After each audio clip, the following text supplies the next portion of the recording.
السلام علیکم دوستو، حاضر ہوئے ہیں بیان لے کر قاری حنیف ملتانی صاحب کا خوبصورت آواز کے ساتھ، خوبصورت انداز کے ساتھ، جس کا عنوان ہے شب قدر کی فضیلت اور رمضان کا مبارک آخری عشرہ۔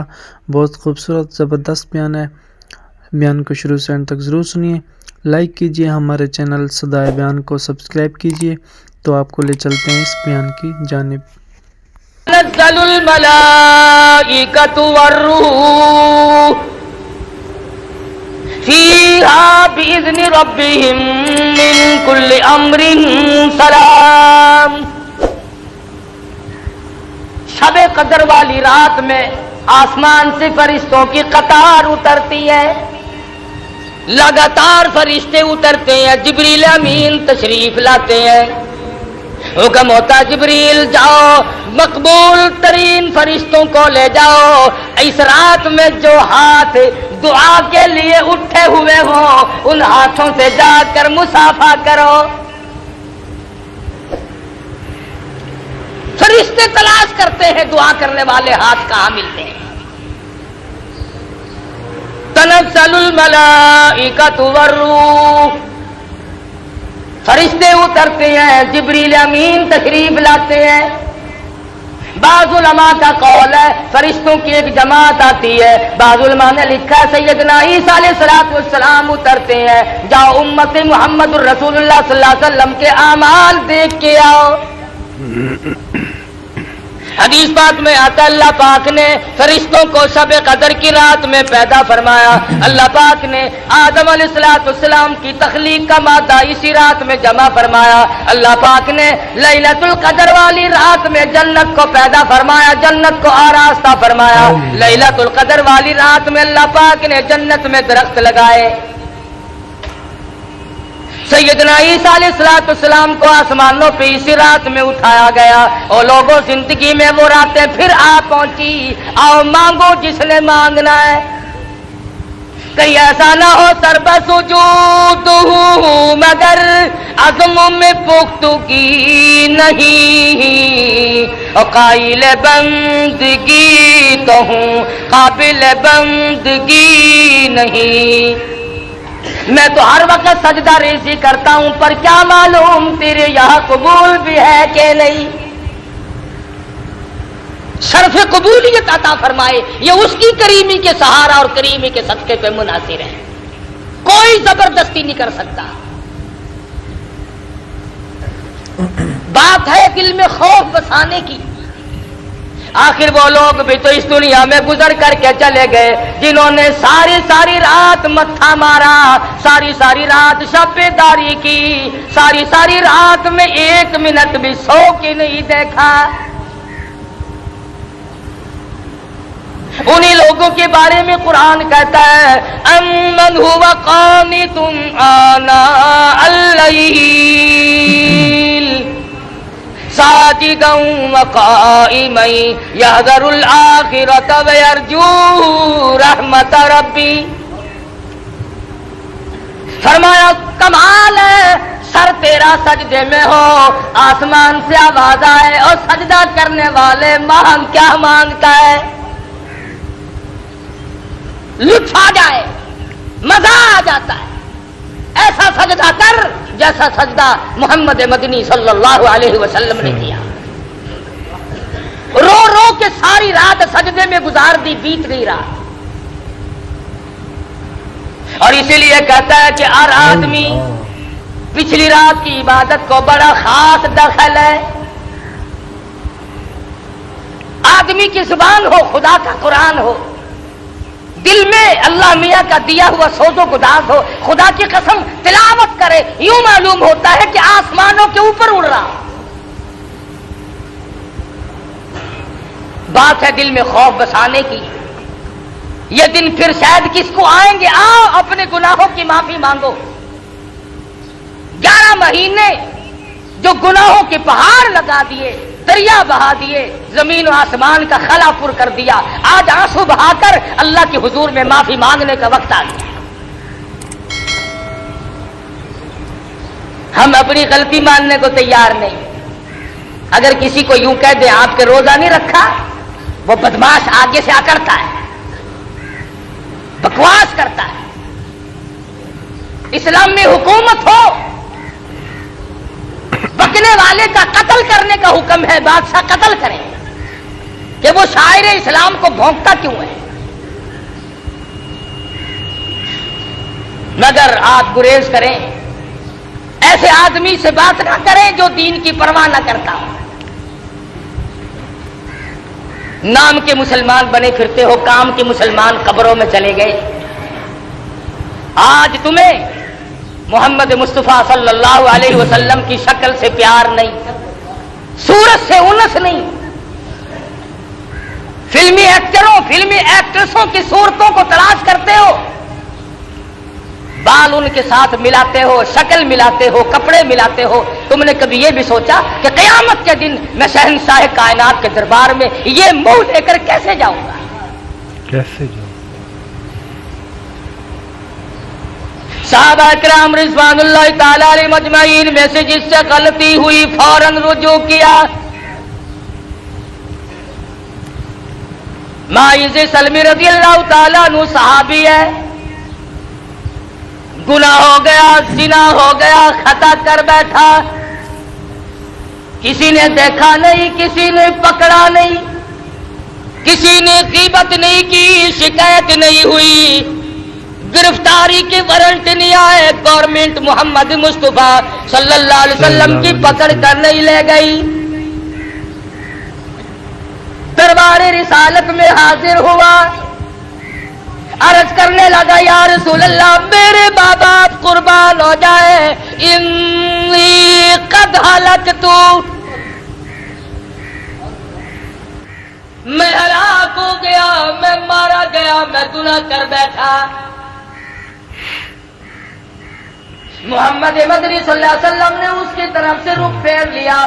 شاید جذبات میں آ کر کوئی بات کرتا ہو, وہ دوسری طرف آ کھڑا ہوا, پھر حضور نے اس طرف سے منہ پھیر لیا, پھر وہ اس طرف آ کے کھڑا ہو گیا. پھر حضور نے پوچھا خواب کی بات تو نہیں؟ کہنے لگا نہیں نہیں, بیداری میں زندگی میں مجھ سے گناہ ہو گیا, اور اللہ کے پاک پیغمبر میں گناہگار ہوں, میرے منحوس قدم اللہ کی پاک زمین پہ نہیں گرنے چاہیے.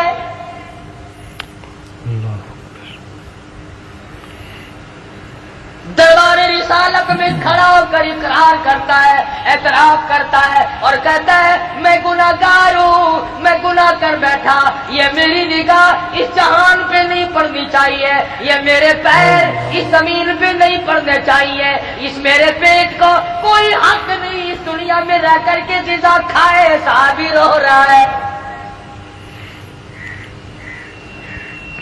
حضور اکرم صلی اللہ علیہ وسلم نے ارشاد فرمایا کہ اسے لے جاؤ مدینے سے باہر. کون سا مدینہ؟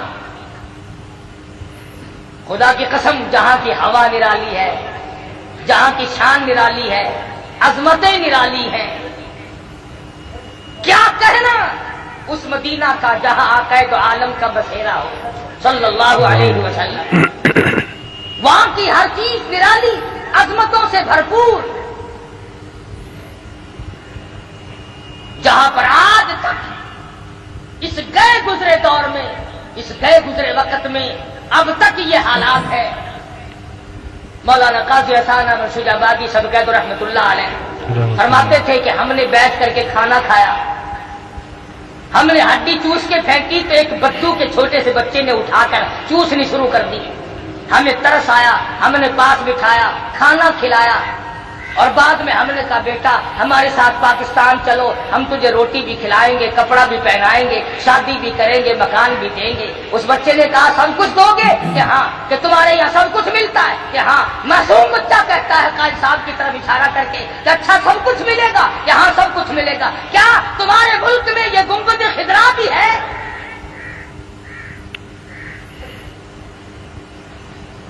محمد مصطفیٰ صلی اللہ علیہ وسلم کا روزہ اقدس بھی ہے.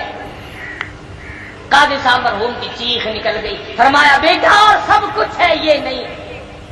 کہنے لگا مولانا لوگوں کی ہڈیاں چوسنا منظور ہے, تمہارے پھینکے ہوئے ٹکڑے کھا کے وقت گزارنا منظور ہے, پر مدینے کی گلیوں سے بے وفائی نہیں کرنی. آج لوگ مدینے والی سرکار سے غداری کر رہے ہیں، مدینے والے کے دین سے بے وفائی کر رہے ہیں، مدینے والے کے لائے ہوئے قرآن کے ساتھ بے ایمانی کر رہے ہیں۔ وہ تو مدینے کی گلیوں سے بے وفائی نہیں کرنا چاہتے ہیں۔ یہ کئی حج کر رکھے ہیں حاجیوں نے، ان سے پوچھو کہ مدینہ منورہ میں کئی مہینے بھی ٹھہرے ہیں، انہوں نے کبھی مدینے پاک میں کبھی کسی کتے کو بھونکتے بھی سنا کبھی؟ اور مسلمانوں پاکستان کے بعد ہندو طرح شرم کرو، ڈوب کے مر جاؤ۔ مدینے کا کتا شرم کرتا ہے، مدینے کا کتا حیا کرتا ہے، گنبد خضرا صلی اللہ علیہ وسلم کا ادب اور احترام کرتا ہے، وہ نہیں بھونکتا۔ ہمارے یہاں کئی لوگ مسلمان کہلا کر، مسلمان کے گھر میں پیدا ہو کر نبی کے قرآن کو، نبی کے صحابہ کو بھونکتے رہتے ہیں۔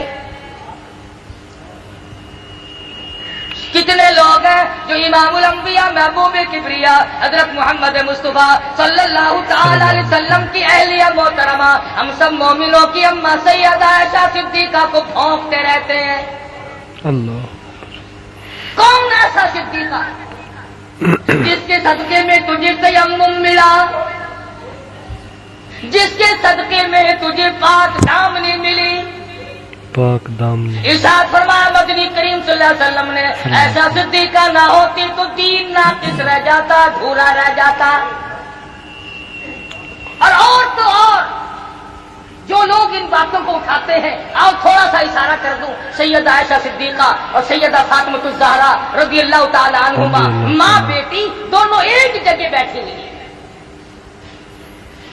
خاتون جنت فاطمہ الزہرا رضی اللہ تعالیٰ عنہا فرمانے لگی، امی جان، خالہ جان، میرا مرتبہ آپ سے بڑا ہے، اس لیے میں پیغمبر کی بیٹی ہوں، آپ ابو بکر صدیق رضی اللہ تعالیٰ عنہ صحابی کی بیٹی ہے۔ عائشہ صدیقہ رضی اللہ تعالیٰ عنہ فرمانے لگی، بیٹی میں تسلیم کرتی ہوں، آپ امام الانبیاء کی لخت جگر ہیں، نور نظر ہیں، آپ پیغمبر صلی اللہ علیہ وسلم کی بیٹی ہیں، ٹھیک ہے میں صحابی کی بیٹی ہوں، لیکن بیٹی ایک بات تو بتاؤ، یہ تم نے خود اپنے ابا سے سنا ہوگا، قیامت میں جس کا نکاح جس کے ساتھ ہوگا وہ اس کا دامن پکڑ کر جنت میں جائیں گے۔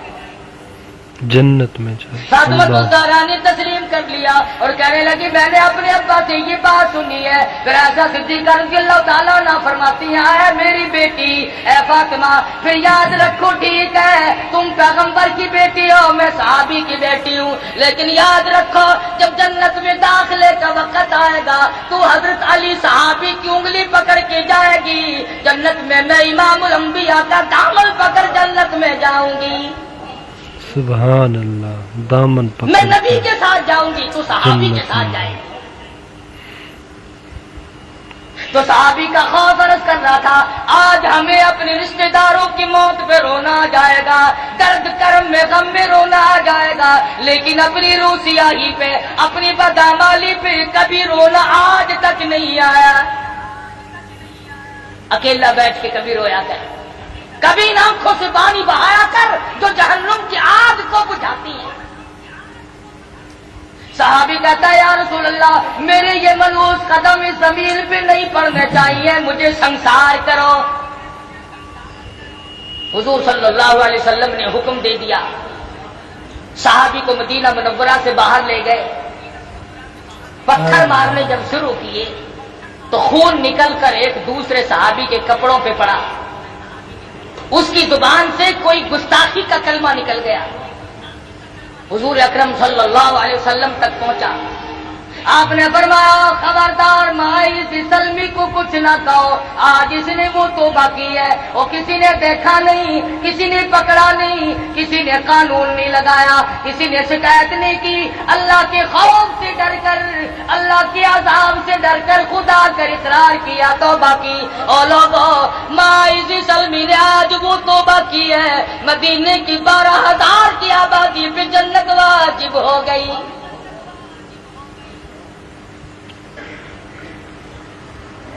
ہمارا یہ خیال ہے کہ گناہ جو پرانا ہو جاتا ہے نا وہ خود بخود معاف ہو جاتا ہے۔ دل آدمی کا کہتا ہے، جی وہ جوانی کے وقت کی بات ہے، چھوڑو اب کیا یاد کرنا ہے، اس کا بچپن تھا گزر گیا، نئی عمر تھی گزر گئی۔ نہیں، اللہ کے بینک میں موجود ہے، یاد رکھ، قبر میں جائے گا ایک ایک ذرہ کھڑا ہوا پائے گا۔ ایک عورت مدنی کریم صلی اللہ علیہ وسلم کے دربار میں آتی ہے، آ کے عرض کرتی ہے یا رسول اللہ انی قد ہلکت طہرنی طہرنی، مجھے پاک کر دو مجھے پاک کر دو، انی قد ہلکت، میں ہلاک ہو گئی، میں ماری گئی، میں برباد ہو گئی، میرا کچھ نہ رہا۔ حضور اکرم صلی اللہ علیہ وسلم کے پوچھنے پر پتہ چلا زنا کا گناہ ہو گیا، کوئی پکڑ کے نہیں لایا، کسی نے شکایت نہیں کی، کسی نے خبردار نہیں کیا کہ آؤ اللہ سے ڈر کر، قیامت کا خوف کھا کر، قبر کے عذاب کو مد نظر رکھتے ہوئے اس دنیا میں آئے۔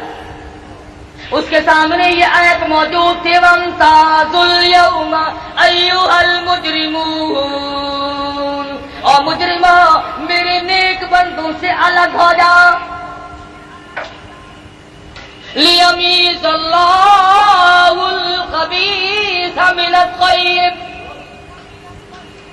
میرے نیک بندوں سے الگ ہو جاؤ، اور زانیوں الگ ہو جاؤ، اور بدماشوں الگ ہو جاؤ، اور چوری کرنے والا الگ ہو جاؤ، اور ملاوٹ کر کے لوگوں کی جیبیں کاٹنے والے الگ ہو جاؤ، اور رشوت کھانے والے الگ ہو جاؤ، اور حرام کھانے والے الگ ہو جاؤ، اور سود کھانے والے الگ ہو جاؤ۔ وَامْتَازُوا الْيَوْمَ أَيُّهَا الْمُجْرِمُونَ، الگ آواز آئے گی، الگ ہو جاؤ، میرے نیک بندوں کے پاس کھڑا ہونے کی تمہیں کوئی اجازت نہیں ہے، تم یہاں کیوں کھڑے ہو؟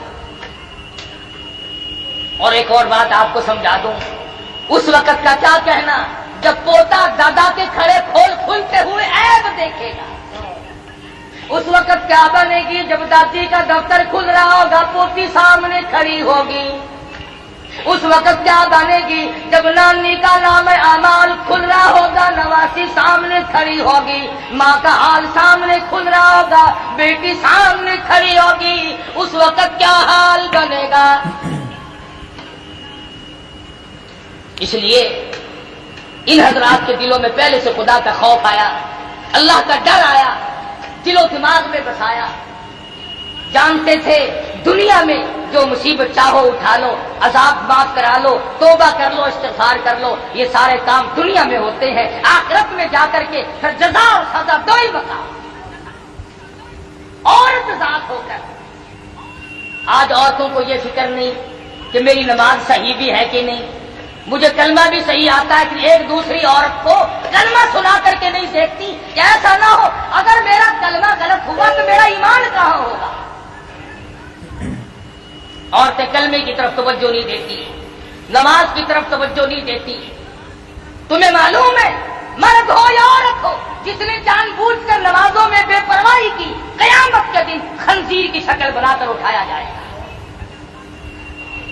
کچھ لوگ سوال کریں گے الہی یہ کون ہے؟ جواب ملے گا آخر الزماں پیغمبر کے بے نماز امتی۔ آج لوگ بے پرواہ بھی بڑے پھرتے ہیں، شہری کھا کے سو گئے، فجر کی غائب کر دی، شام کو کھانے پہ لگے رہے، مغرب کی غائب کر دی۔ آپ کو معلوم ہے رمضان شریف میں جتنا نیکی کرنے پر ثواب زیادہ ملتا ہے، نماز قضا کرنے پر، روزہ چھوڑنے پر گناہ بھی اس سے ڈبل ملتا ہے۔ تو یہ صحابیہ ہے جو خوف خدا کھائے ہوئے ہے، رو رہی ہے، کہتی ہے طہرنی، مجھے پاک کر دو، انی قد ہلکت، میں ہلاک ہو گئی، میں ماری گئی۔ حضور اکرم سب کہو صلی اللہ علیہ وسلم نے پتہ لگایا، معلوم ہوا عورت پیٹ سے ہے، حمل سے ہے۔ فرمایا اگر تجھے سنسار کیا گیا تو تجھ کو اگر اسلامی سزا دی گئی تو یہ پیٹ میں جو بچہ ہے یہ بھی مر جائے گا، اس کے قتل کا کون ذمہ دار بنے گا؟ اور مسلمانوں میرا تیرا سارے جہان کا، فرشتوں کا، پرندوں کا، آسمان والے فرشتوں کا، سب کا نبی اس بچے کے قتل سے ڈرتا ہے جو عورت کے پیٹ میں ہے۔ ہم اپنے ہاتھوں سے اپنے بھائیوں کو قتل کرنا ہے۔ یہ جا کے دیکھ لو جیلیں بھری پڑی ہیں، ان میں ایک بھی کسی سکھ کا قاتل نہیں، ان میں ایک بھی کسی کرائے کا قاتل نہیں، ان میں ایک بھی کسی ہندو کا اور غیر مسلم کا قاتل نہیں. کوئی ماں کا قاتل ہے، کوئی سگے بھائی کا قاتل ہے، کوئی چچا کا قاتل ہے، کوئی بھائی کا قاتل ہے، کوئی باپ کا قاتل ہے، کوئی بیٹے کا قاتل ہے. یہ مسلمان ہے. مدنی کریم صلی اللہ تعالی علیہ وسلم نے ارشاد فرمایا آدمی مسلمان جب مسلمان کی طرف ہتھیار اٹھاتا ہے فوراً ایمان اس کا رخصت ہو جاتا ہے. کہاں ہیں وہ لوگ جو کلمہ پڑھا کرتے تھے، جو پرواہ کیا کرتے تھے؟ اب یہ عورت ہے رو رہی دربار رسالت میں، اور سرکار دو جہاں حضرت محمد رسول اللہ صلی اللہ علیہ وسلم اس بچے کے قتل سے ڈرتے ہیں جو بچہ پیٹ میں ہے. کئی دائیاں کاروبار بنا کے بیٹھ جاتی ہیں کہ چلو پیسے ڈبل ملیں گے، ہم ناجائز حمل نکالتے رہیں تو کیا حرج ہے. خدا کی قسم جتنے اسقاط کرو گے اتنے قتل نام اعمال میں لکھے جائیں گے. جو ڈاکٹر ایسا کرتا ہے، جو لیڈی ڈاکٹر ایسا کرتی ہے، وہ قاتل ہے. عوام کا، قوم کا، اسلام کا، ایمان کا وہ قاتل ہے. مدنی کریم صلی اللہ علیہ وسلم نے فرمایا مائی ہم سزا تو فوراً دے دیتے ہیں مگر یہ جو پیٹ میں بچہ ہے اس کے قتل کا میں ذمہ وار نہیں بن سکتا. صحابی کہتا ہے حضور کا رنگ پیلا پڑ گیا، ڈر گئے، خوف کھا گئے، میں حمل والے بچے کو بھی قتل نہیں کر سکتا. جاؤ جب یہ بچہ پیدا ہو جائے گا پھر آنا، پھر تمہیں سزا دی جائے گی اسلام کے مطابق. چنانچہ عورت گئی. مدت مقررہ وقت پر جب بچہ پیدا ہو گیا جھولی میں پھر بھی کی کوئی دائی مقرر نہیں کی، کوئی دائی مقرر نہیں کی کہ پکڑ کے لانا جب بچہ پیدا ہو جائے. خود بخود جھولی میں اپنے بچے کو اٹھا کر دربار رسالت میں آ گئی. عرض کرنے لگی یا رسول اللہ طہرنی، اب میری زندگی تلخ ہو گئی ہے، اب یہ میرے ملوث قدم اس زمین پہ نہیں پڑنے چاہیے. خدا کے لیے مجھے سزا دو، خداوند کریم کے دربار کی سزا سے مجھے بچا دو. انی قد ہلکت. فرمایا اسے کون دودھ پلائے گا؟ تو اسے لے جا جب یہ روٹی کھانے لگے گا جب تجھے سزا دے. اب بھی کوئی آدمی مقرر نہیں کیا، کوئی محکمہ مقرر نہیں کیا کہ جب بچہ روٹی کھانے لگے تو پکڑ کے لانا.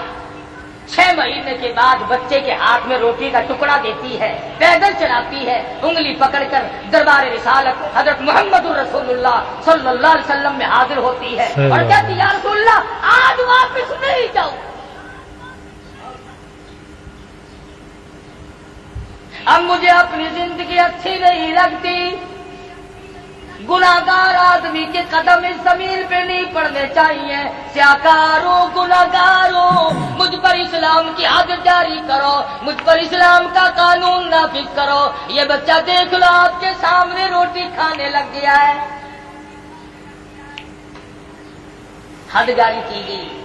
تو بھی اپنے کبھی گناہوں کو یاد کر کے کم سے کم، اب تجھے مارنے والا تو کوئی نہیں، نہ اسلام کی حکومت ہے، نہ تجھ پر سزا جاری ہو سکتی ہے. 33 برس ہو گئے ٹھگی مارتے مارتے، خدا جانے کتنے آئے اور کتنے چلے گئے، اور نہ معلوم اب بھی اور کتنے جائیں گے کتنے آئیں گے. تسلی ہوگی قرآن خدا کا نہیں آتا. اب تسلی ہوگی 33 سال کے بعد اطمینان ہو گیا، یقین ہو گیا کہ اب یہود کا قانون آئے گا، انگریز کا قانون آئے گا، امریکہ کا قانون آئے گا، چائنا کا قانون آئے گا، محمد مصطفیٰ صلی اللہ علیہ وسلم کا قانون نہیں آئے گا. اس لیے اگر سرکار مدینہ کا قانون آتا ہے تو افسر پہلے سد میں آتا ہے. قانون نافذ کرنے والی جو مشینری ہے وہ پہلے بیچ میں آتی ہے. اسلام آباد سے لے کر کے پوری دنیا کے دیہاتوں تک اگر یہ مشینری ٹھیک ہو جائے نا، اس ملک کا اگر افسر جانبدار ہو جائے اور اس کے دل میں خدا کا خوف آ جائے اور وہ قیامت سے ڈر جائے اور وہ اپنی قبر سے ڈر جائے، خدا کی قسم ہمارا پاکستان جنت کا نقشہ بن سکتا ہے. بات یوں بگڑی کہ ہم اپنے آپ کو بدلنے کے لیے تیار نہیں. ہم مسلمان بن کے مرنے کے لیے تیار ہیں. صحابہ کرام رضوان اللہ تعالی علیہ مجمعین کے یہاں دین اتنا سستا نہیں تھا جتنا ہمارے یہاں ہے. انہوں نے بہت کچھ خرچ کر کے دین کو حاصل کیا تھا.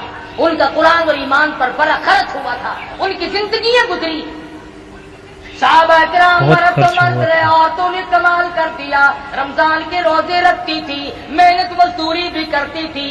اندازہ لگاؤ حضور کی سگی سالی ہے اسما بنت ابو بکر رضی اللہ تعالیٰ عنہا ہے. حضرت زبیر کی اہلیہ عبداللہ بن زبیر کی امی جان ہے. غربت اتنی ہے سارا دن کھجوروں کی گٹھلیاں اکٹھی کرتی ہے، تلاش کرتی ہے. شام کو ہاون دستے میں کوٹ کر پانی میں گول کر پی جاتی ہے.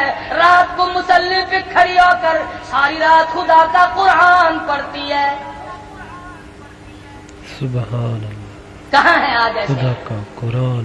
امام شافعی سب کہہ دو رحمت اللہ علیہ اپنی بیٹی کو فرمانے لگے، بیٹی رحمت اللہ علیہ. اور میری دھی تیری نظر خراب ہو گئی، تیری آنکھیں چمجا گئی، کچھ دیر سویا کر، آرام کر لیا کر، تو جاگتی رہتی ہے. رو کے عرض کرنے لگی میرے ابا جان کیا بتاؤں، نیند آتی ہے، بستر پہ لیٹ جاتی ہوں، آنکھ لگنے کو ہوتی ہے، اچانک میرے دل میں یہ خیال آ جاتا ہے شافی کی بیٹی تم نے بستر سنبھال لیا، صبح تیری نامعلوم زمین کے اوپر ہوگی یا لاکھوں من مٹی کے نیچے ہوگی، کیا معلوم کل قبر میں صبح ہوگی یا دنیا میں صبح ہوگی. فرماتی ہے جب یہ خیال آتا ہے پھر اٹھتی ہوں، مصلی پہ کھڑی ہو کر خدا کا قرآن پڑھتی. سبحان آج ان مردوں سے اللہ کا قرآن چھین گیا. تلاوت کی توفیق نہیں رہی، سبحان اللہ. عورتوں کو توفیق نہیں رہی. اور جسے تلاوت کی سپارہ آتا ہے، توفیق نہیں. اگر وہ ایک سپارہ روز پڑھے تو 30 پارے 30 دن میں نہ ہو جائیں گے. ماشاءاللہ سبحان اللہ. یہ بیان فرما رہے تھے قاری حنیف ملتانی صاحب، خوبصورت آواز کے ساتھ، خوبصورت انداز کے ساتھ شب قدر کی فضیلت اور رمضان کا مبارک آخری عشرہ. امید کرتا ہوں کہ آپ دوستوں کو بیان پسند آیا ہوگا. اگر بیان پسند آیا تو ہمارے چینل صدائے بیان کو سبسکرائب کر لیجئے، ساتھ میں گھنٹی کے نشان کو پریس کر دیجئے تاکہ ہر آنے والی ویڈیو کا نوٹیفیکیشن آپ کو ٹائم پر مل سکے. تو انشاءاللہ ملتے ہیں نیکسٹ ویڈیو نیکسٹ بیان کے ساتھ. تب تک اللہ حافظ.